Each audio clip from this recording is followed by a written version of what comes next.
Hello student, आज हम अपने चैप्टर फर्स्ट सेल का सबसे लास्ट लेक्चर अटेंड करने जा रहे हैं जिसमें हम आज पढ़ेंगे जंतु और पादप कोशिका में अंतर यानी कि difference between animal and plant cell.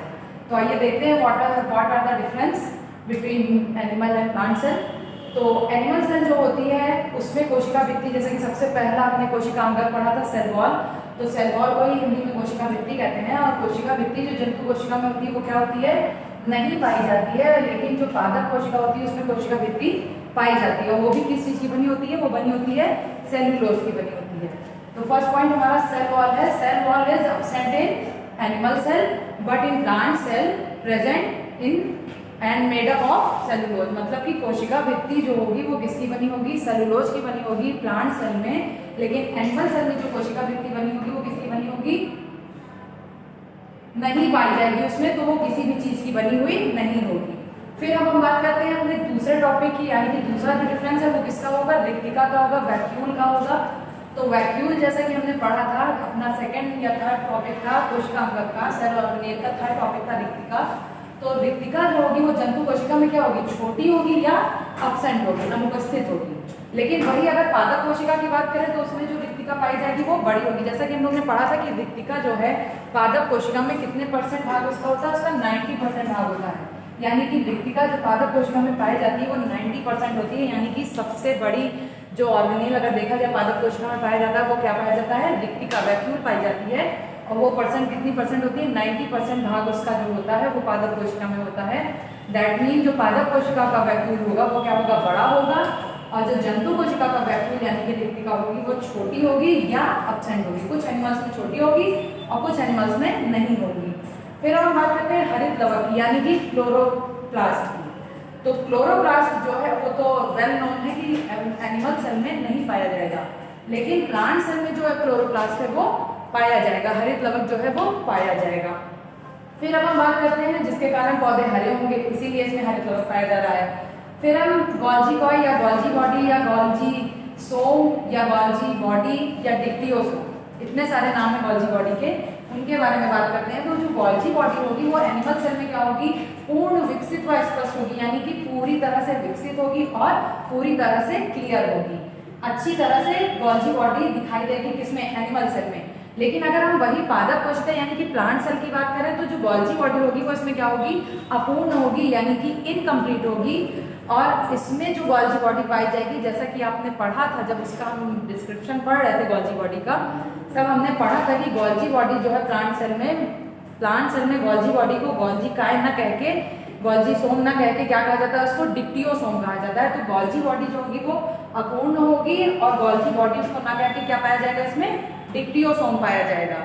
फिर अब हम बात करते हैं फिफ्थ टॉपिक की, जिसका नाम है सेंट्रोसोम। सेंट्रोसोम के बारे में, तो सेंट्रोसोम जो होगा वो एनिमल सेल में क्या होगा, प्रेजेंट होगा, पाया जाएगा। और जो पादप कोशिका में होगा वो सेंट्रोसोम नहीं पाया जाएगा। अभी हमने रिसेंटली कल या परसों के लेक्चर में, इसके पहले लेक्चर में हमने सेंट्रोसोम और पेरोक्सीसोम के का विवरण किया था। तो सेंट्रोसोम में हमने क्या बताया था, सेंट्रोसोम जो है वो एनिमल सेल में प्रेजेंट होगा। टिक का मतलब है प्रेजेंट है और अनटिक का मतलब, क्रॉस का मतलब है प्रेजेंट नहीं है। That mean centrosome in present in animal cell but in plant cell centrosome is not present. फिर अब हम बात करते हैं सिक्स्थ टॉपिक, जिसका नाम है भोजन की। तो भोजन हमारा किस रूप में संचित होगा, तो भोजन जो है वो जंतु कोशिका में होगा ग्लाइकोजन के रूप में। और अगर पादप कोशिका की बात करें तो वो किस में संचित होगा, स्टार्च, मंड के रूप में संचित होगा। भोजन पादप कोशिका में और ग्लाइकोजन के रूप में संचित होगा एनिमल सेल में। फिर क्रोमोसोम की बात करते हैं, जिसकी खोज स्ट्रॉसबर्गर ने की थी और जो हमारी आनुवंशिक इकाई है। तो गुणसूत्र जो है वो जंतु कोशिका में कैसे पाए जाएंगे, स्मॉल, छोटे पाए जाएंगे, और पादप कोशिका में जो गुणसूत्र पाए जाएंगे वो कैसे पाए जाएंगे, बड़े पाए जाएंगे। मतलब इस एनिमल सेल की अपेक्षा जो गुणसूत्र की लंबाई होगी वो कैसी होगी, बड़ी होगी पादप कोशिका में।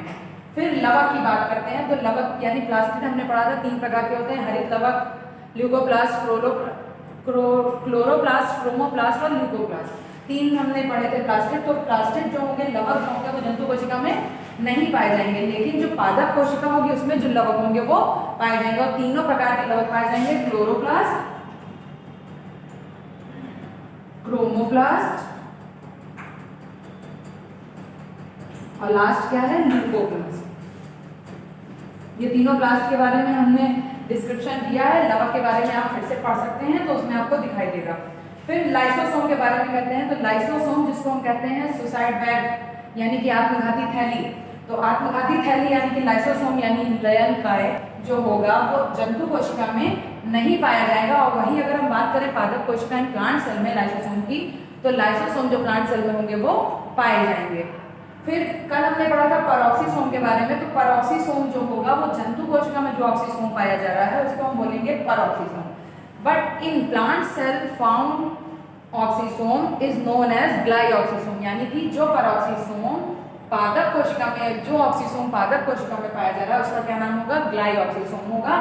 और पैरोक्सीसोम इसमें नहीं पाया जाएगा क्योंकि पैरोक्सीसोम जो पाया जा रहा है वो किसमें पाया जा रहा है, वो एनिमल सेल में पाया जा रहा है। फिर अपनी लास्ट माइटोकॉन्ड्रिया जिसको सोने का सिक्का कि ऊर्जा का सिक्का कहते हैं, तो माइटोकॉन्ड्रिया जो है उसमें जो नंबरिंग होगी माइटोकॉन्ड्रिया की वो जंतु कोशिका में क्या होगी, अधिक होगी, और जो पादप कोशिका होगी उसमें जो माइटोकॉन्ड्रिया की जो नंबरिंग होगी यानी कि जो संख्या होगी वो कम होगी।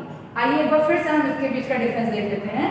कोशिका वृद्धि यानी कि सेल वॉल एनिमल सेल में जो होगी वो नहीं पाई जाएगी, और पादप कोशिका में जो होगी वो पाई जाएगी। तो पादप कोशिका में जो सेल वॉल पाई जाएगी वो किसकी बनी होगी, सेलुलोज की बनी होगी। फिर रिक्तिका यानी कि वैक्यूल, जो वैक्यूल होगा वो जंतु कोशिका में छोटा होगा, कुछ जंतुओं में छोटी पाई जाएगी या कुछ जंतुओं में अनुपस्थित एब्सेंट होगी। और वही बात अगर हम पादप कोशिका की करें तो पादप कोशिका में जो रिक्तिका पाई जाएगी वो बड़ी होगी, यानी कि हम लोग सब जानते हैं कि जो पादप कोशिका की रिक्तिका होती है वो 90% भाग अपना लेती है, यानी कि पादप कोशिका का सबसे बड़ा अंग जो है वो है रिक्तिका, जो कि 90% भाग लेता है। फिर थर्ड पॉइंट की बात करते हैं हरित लवक जिसको कहते हैं क्लोरोप्लास्ट। तो क्लोरोप्लास्ट एनिमल सेल में नहीं पाया जाएगा लेकिन पादप कोशिका में या प्लांट सेल में पाया जाएगा, और इसी लवक के कारण जो हमारे पेड़ पौधों का कलर है या रंग है वो हरा होता है। फिर गोल्जी बॉडी की बात करते हैं, तो गोल्जी बॉडी जो है वो जंतु कोशिका में पूरी तरह से पाई जाएगी, यानी पूर्ण विकसित होगी, अच्छे से पूरी फुल्ली क्लियर्ड होगी, फुल्ली डेवलप्ड होगी और क्लियर स्पष्ट रूप से दिखाई देगी। लेकिन अगर वही हम बात पादप कोशिका की करते हैं गोल्जी काय में, तो गोल्जी काय की जो पादप कोशिका होगी वो क्या होगी, अपूर्ण होगी, यानी कि पूरी फुल्ली डेवलप्ड नहीं हुई होगी, और इसमें गोल्जी काय या गोल्जी बॉडी ना कह के इसमें क्या कहा जाएगा, डिप्टियोसोम कहा जाएगा। फिर सेंट्रोसोम की बात करते हैं, तो सेंट्रोसोम जो है वो एनिमल सेल में नहीं पाया जाएगा और प्लांट सेल में नहीं पाया जाएगा और एनिमल सेल में पाया जाएगा।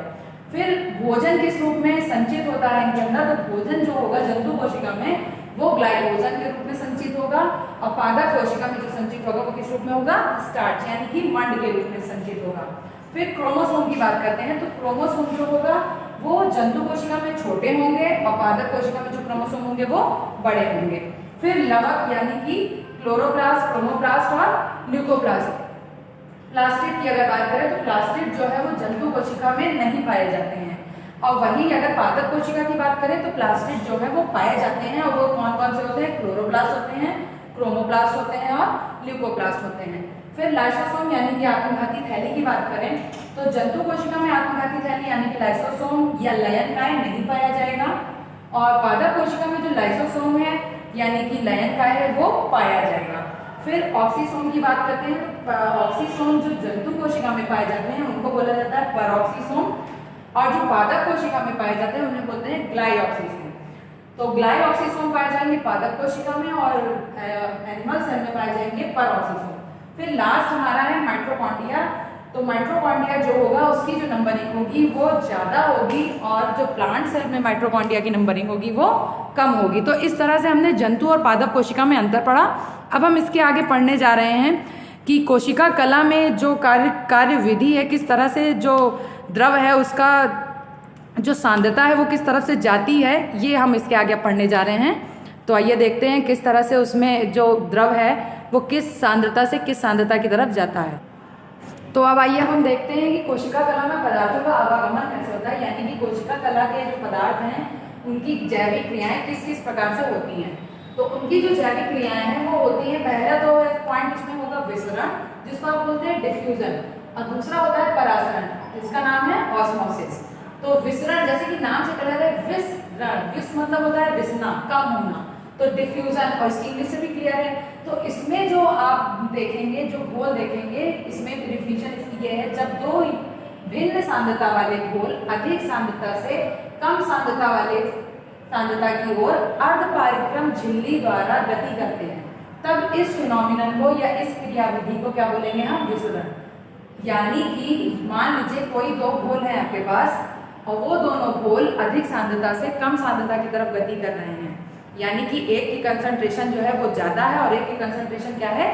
वो कम है। तो इस प्रकार की अगर वो गति हो रही है, कोई ज्यादा ठीक है, कंसंट्रेट जो होगा अधिक सांद्रता जिसमें होगी तो वो ज्यादा गाढ़ा होगा और कम सांद्रता जिसमें होगी वो कम गाढ़ा होगा। तो जो ज्यादा गाढ़ा वाले, जो ज्यादा गाढ़े अणु है या ज्यादा गाढ़ा घोल है, जो ज्यादा गाढ़ा घोल कम गाढ़े घोल की अगर तरफ जा रहा है तो इस प्रकार की जो सांद्रता और किसके द्वारा जा रहा है? अर्ध पारिक्रम झिल्ली के द्वारा जा रहा है।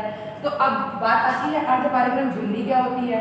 अर्ध पारिक्रम झिल्ली एक ऐसी झिल्ली होती है, एक ऐसी परत होती है जिसमें जो अणु होते हैं, घुलित अणु, वो तो चले जाते हैं लेकिन थोड़े मात्रा में रह जाते हैं। जैसे कि अर्ध का मतलब आधा, आधे घुलित अणु जाएंगे और आधे घुलित अणु जो है वो नहीं जाएंगे। इस प्रकार की जो पारगम्यता होती है, इस प्रकार का जो वहाव होता है, विसरण होता है, उसको बोलते हैं हम अर्ध पारिक्रम झिल्ली।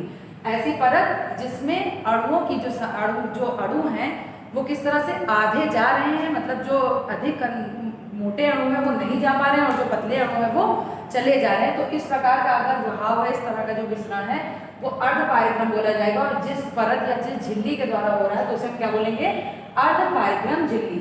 तो अर्ध पारिक्रम झिल्ली के द्वारा अधिक सांद्रता से कम सांद्रता वाले जो घोल हैं या जो विलायक है या विलयन है, अगर वो पहुंच जा रहा है तो इस प्रकार की जो गति है वो क्या कहा जाएगी? वो कौन सी गति कही जाएगी?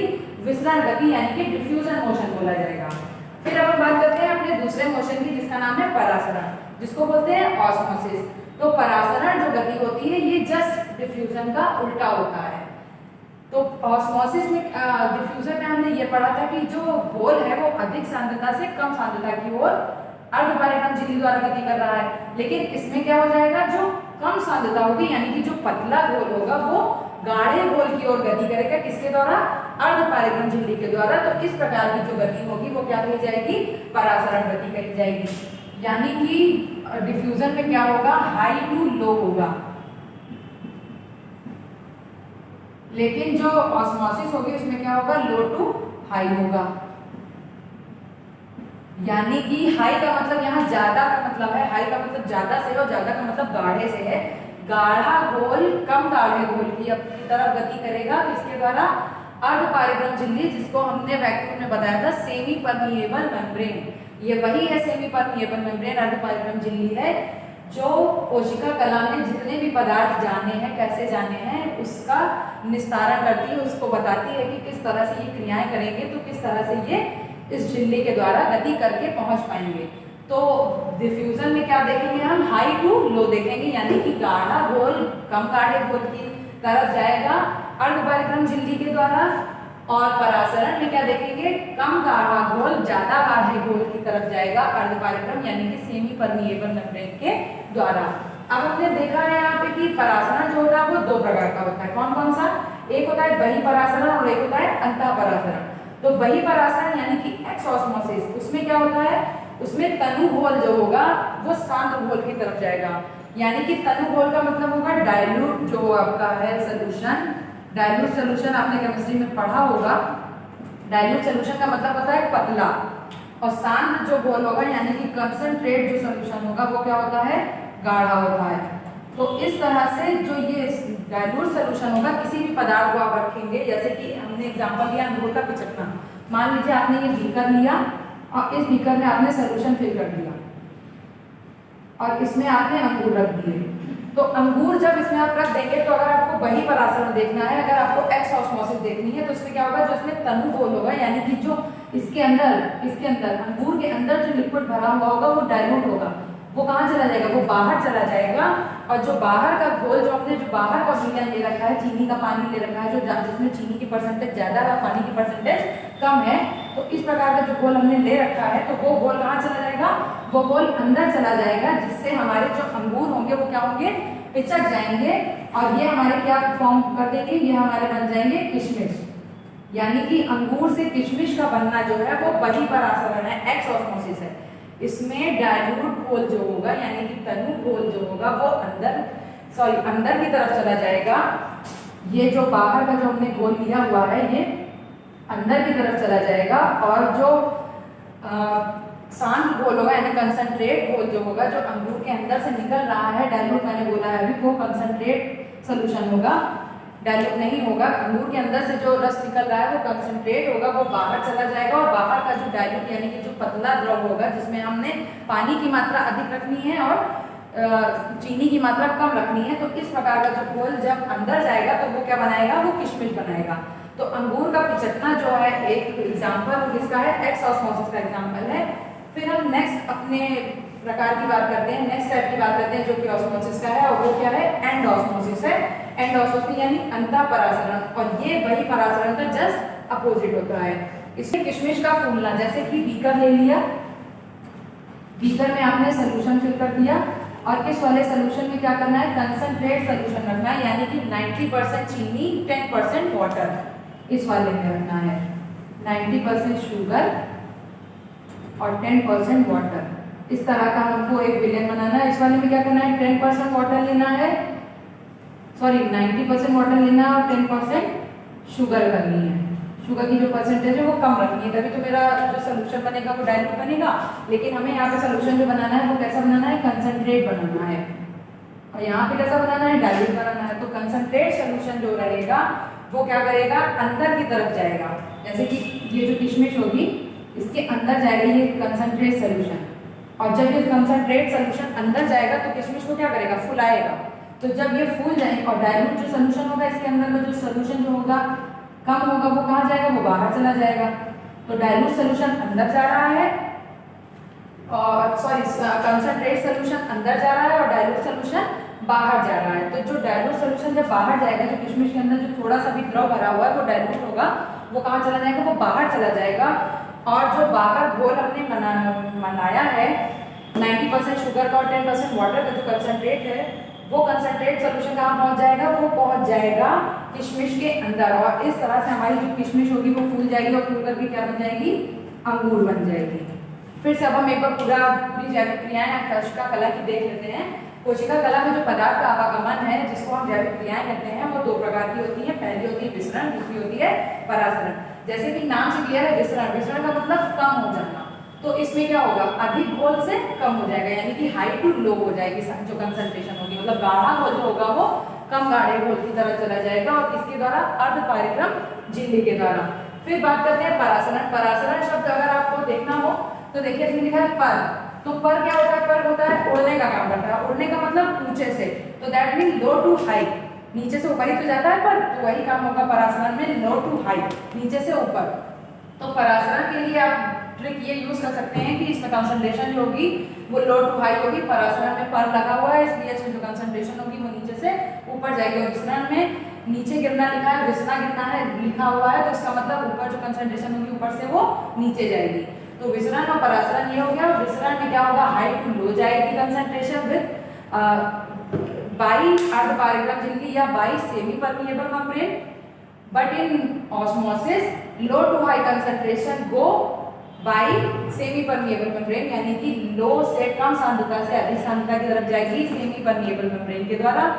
ऑस्मोसिस जो होती है वो दो प्रकार की होती है, एक होती है बहिःपरासरण और एक होती है अंतःपरासरण। बहिःपरासरण को एक्सऑस्मोसिस बोला जाता है और अंतःपरासरण को एंडऑस्मोसिस बोला जाता है। तो बहिःपरासरण में क्या देखते हैं हम, तनु घोल जो होता है वो अंदर की तरफ जाता है तथा सांद्र घोल जो होता है वो बाहर की तरफ जाता है। और इसका एग्जाम्पल है अंगूर का पिचकना। अगर आप एक बीकर में अंगूर लेते हैं, जैसे कि हमने यहाँ एक बीकर में एक अंगूर लिया है और इसमें जो हमने सोल्यूशन बनाया है वो कैसा बनाया है, डाइल्यूट सोल्यूशन बनाया है। और डाइल्यूट सोल्यूशन में पानी की मात्रा अधिक रखनी है और शुगर या नमक की मात्रा कम रखनी है। तो पानी की मात्रा हमने 90% ले ली और शुगर की मात्रा क्या हमने ले ली, 10% ले ली। और तो इस प्रकार का जो हमारा सोल्यूशन बना वो डाइल्यूट सोल्यूशन बना, यानी कि तनु विलयन बना। तनु विलयन जो बनेगा वो कहाँ जाएगा, वो अंगूर के अंदर जाएगा। और अंगूर के अंदर जो गाढ़ा विलयन भरा हुआ होगा, जो अंगूर का रस जो फिल होगा वो गाढ़ा विलयन होगा, वो कहाँ चला जाएगा, वो बाहर की तरफ निकल जाएगा। इससे अंगूर हमारे क्या होंगे, पिचक जाएंगे और अंगूर से क्या बन जाएगी, किशमिश बन जाएगी। ये हमारा जो एग्जाम्पल होगा वो होगा बहिःपरासरण का। फिर बात करते हैं अंतःपरासरण की। तो अंतःपरासरण में क्या है, इसका अपोजिट है। हमने डाइल्यूट सोल्यूशन लिया है, इसमें हमें कैसा सोल्यूशन लेना है, कंसंट्रेट लेना है, जिसमें वाटर की मात्रा कम और शुगर की मात्रा ज्यादा रखनी है, यानी कि 90% शुगर लेनी है और 10% वाटर। शुगर की जगह आप नमक भी ले सकते हो, NaCl भी ले सकते हो। तो 90% शुगर रखेंगे और 10% वाटर रखेंगे। इस तरह का जो हमारा सोल्यूशन बनेगा वो हमारा बनेगा कंसंट्रेट, यानी कि गाढ़ा सांद्र सोल्यूशन बनेगा। और ये सांद्र सोल्यूशन जो होगा उसके अंदर हमको क्या रखना है, इस बीकर में हमें किशमिश रखनी है। ये किशमिश जो तैयार हुई उसको यहाँ पे आप रख देते हैं। ये आप कार्यविधि आप घर पर भी कर सकते हैं, किसी एक बीकर में या किसी एक प्लास्टिक के पॉट में आप इस तरह का सोल्यूशन बना लीजिए अंदाज से ही, जिसमें पानी की मात्रा अधिक रखिए और चीनी की मात्रा कम। फिर उसमें आप अंगूर डाल के देख लीजिए। फिर आप उसी में ही जो किशमिश आपकी तैयार हुई, लेकिन इसके लिए आपको 1 दिन का समय लगेगा। 1 दिन के समय के बाद जब आपकी किशमिश तैयार हो जाएगी तो पुनः उसी किशमिश को आप उस बीकर में डाल दीजिए। और उस बीकर में डालने के बाद आपको जो सोल्यूशन बनाना होगा वो कंसंट्रेट बनाना होगा, यानी कि 90% उसमें शुगर या NaCl करना होगा और 10% वाटर की परसेंटेज कम रखनी होगी। तो इस प्रकार का जो सोल्यूशन बनेगा वो आपका कंसंट्रेट बनेगा। और कंसंट्रेट सोल्यूशन में आपको किशमिश डालनी है, तो किशमिश के अंदर जो थोड़ा सा भी रस रह गया है, यानी डाइल्यूट सोल्यूशन जो रह गया है वो कहाँ चला जाएगा, वो बाहर चला जाएगा। और जितना भी कंसंट्रेट यानी कि गाढ़ा द्रव जो हमने बीकर में बना रखा है वो कहाँ पहुंच जाएगा, वो किशमिश में पहुंच जाएगा। और किशमिश में पहुंच जाने के बाद किशमिश क्या होगी, वो फूल जाएगी। और फूल जाने के बाद जो किशमिश है वो हमारी किस में चेंज हो जाएगी, अंगूर में चेंज हो जाएगी। तो इस तरह से हमारा cell chapter the basal unit of life यानी कोशिका जीवन की आधारभूत इकाई आज कंप्लीट होता है। नेक्स्ट लेक्चर में हम सेकेंड लेसन यानी कि टिश्यू उत्तक के बारे में पढ़ेंगे। तब तक के लिए थैंक यू।